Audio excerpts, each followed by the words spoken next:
I was 4 when I started to dance, and I was one of Miss Mossing's dolls, and we were tap dancers, tiny little things, and my memories of that are really significant because I remember it was the 50s, so we went in parades where we sat in our really fluffy dresses with our tap shoes on and waved at the people of the thing.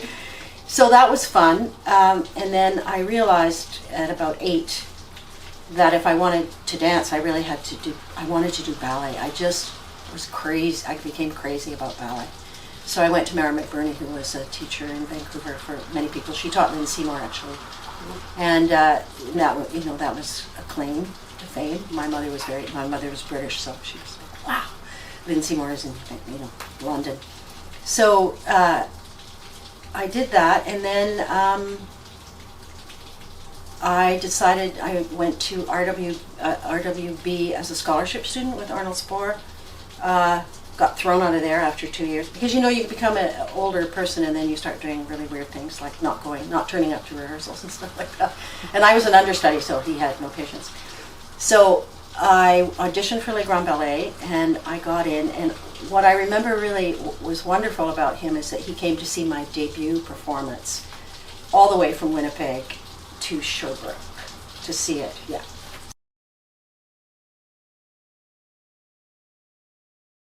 My dad was, he was a famous United States resistor during the war when the Japanese Americans were Gordon Hirabayashi. Put into camps, and he first refused to obey the 8 o'clock curfew. Because all of his classmates didn't have to go back to their homes, so he decided after a few days that he wasn't going to do that afterwards as well. And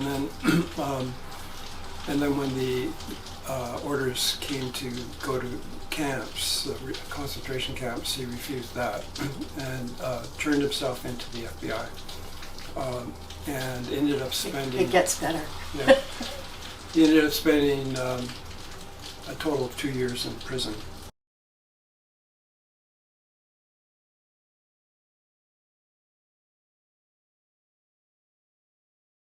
And after I had the surgery, I had taken my daughter Bodhi, who was 3 at the time, to the Paula Ross Dance Studio for kiddies classes, and I saw that they had grown-up classes. So I thought I'd take a class to rehabilitate my leg, and I discovered I really enjoyed it, so I started taking 2 classes a week. How long was it before she asked you to join the company? Well, after 3 months she came out with this deal that if I paid $100 I could take as many classes as I wanted, so I started taking 3 classes a day. Wow. And after 6 months she gave me a scholarship, and I think after 9 months she asked me if I wanted to join her company. So I wasn't, I didn't have a lot of training.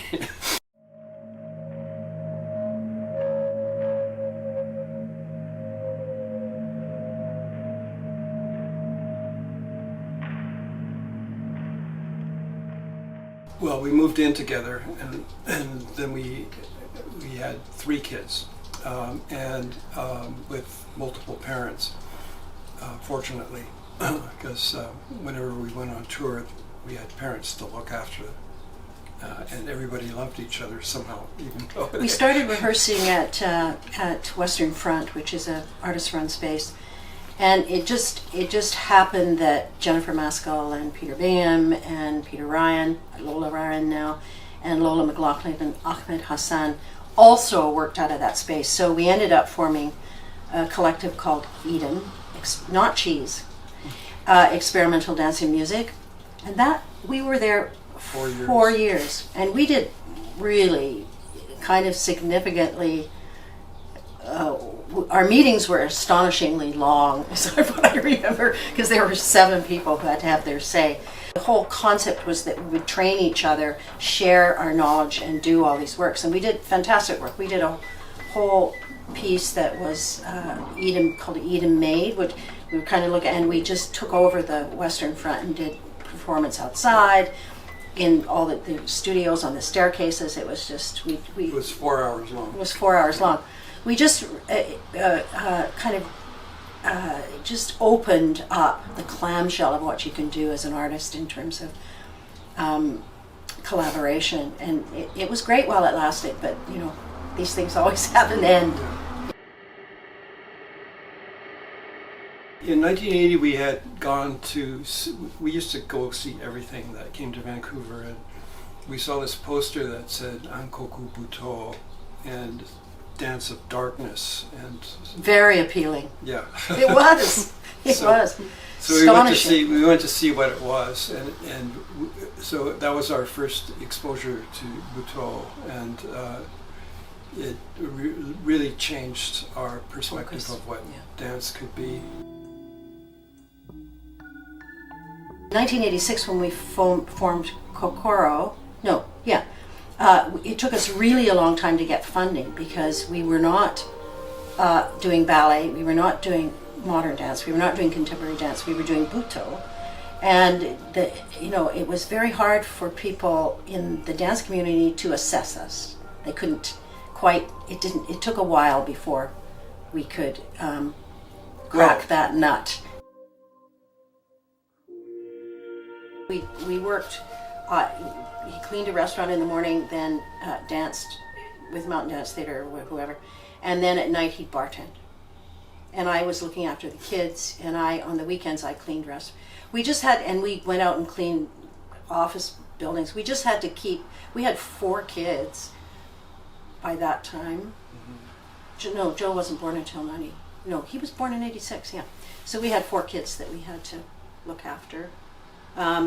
So it was challenging, but I think it was also, we were in the community working, and also dancing and looking after our kids, and it was a very creative time, I think, and we were tired a lot. we do a duet called Brackets. It's just this. It's to music by Sigur Rós. And at the beginning of that piece, Jay is lying on the stage, and around him is dirt. Not on him, dirt. And I stand still from a sharp diagonal for him. He's mostly nude, he has a loincloth. And I have this magnificent red dress, of course, and with a long train. And I stand still for 6 minutes.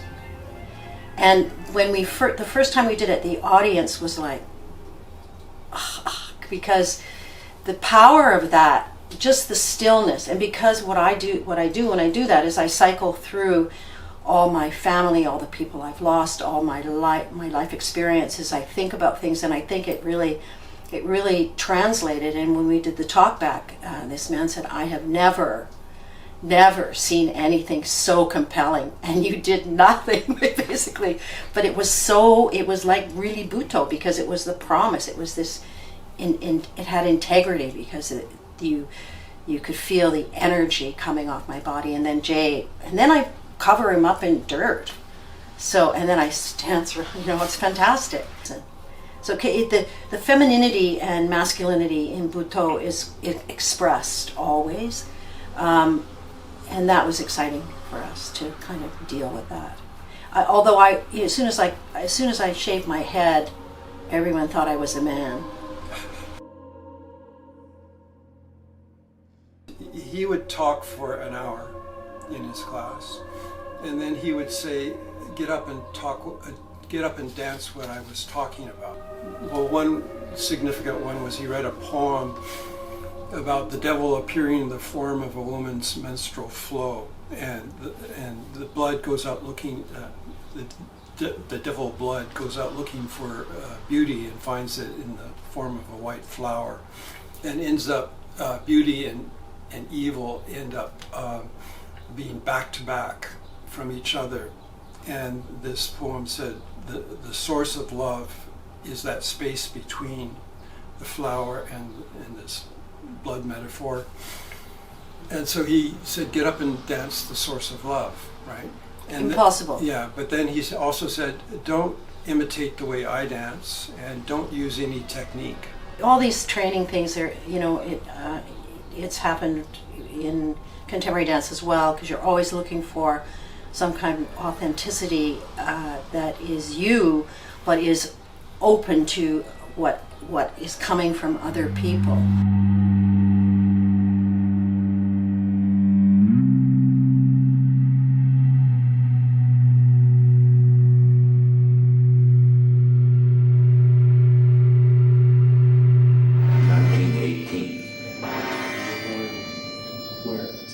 In what was then rural Seattle. No, north of Seattle, about 3-4 miles north of what is now the university campus.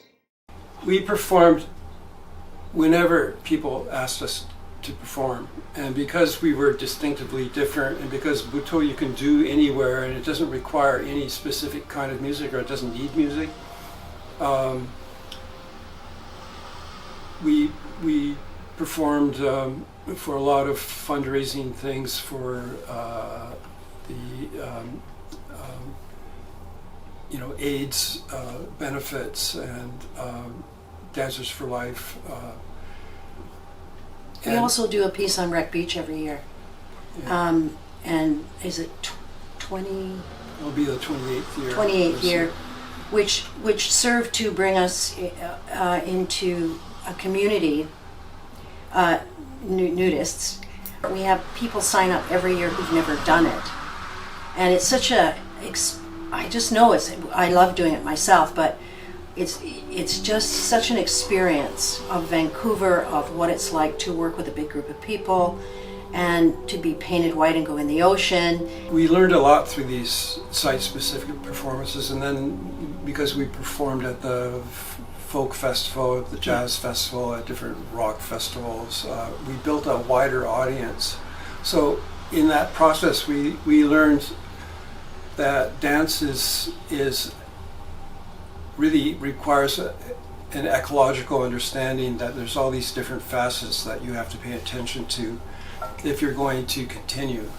You can't just rely on grants. You have to go out and build an audience that understands your work. The Vancouver International Dance Festival came out of our need to put dance at the forefront of our lives and the lives of Vancouver, and something different than ballet. Not better, not worse, but something different. We made it our focus to be inclusive, but to have a focus on equity-seeking artists, because of our own experience and difficulty in getting presented.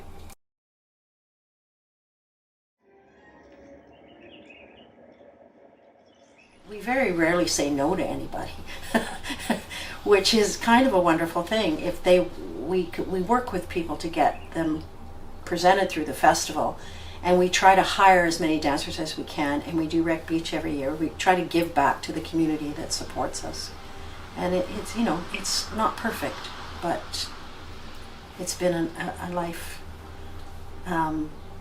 It's not something I would change.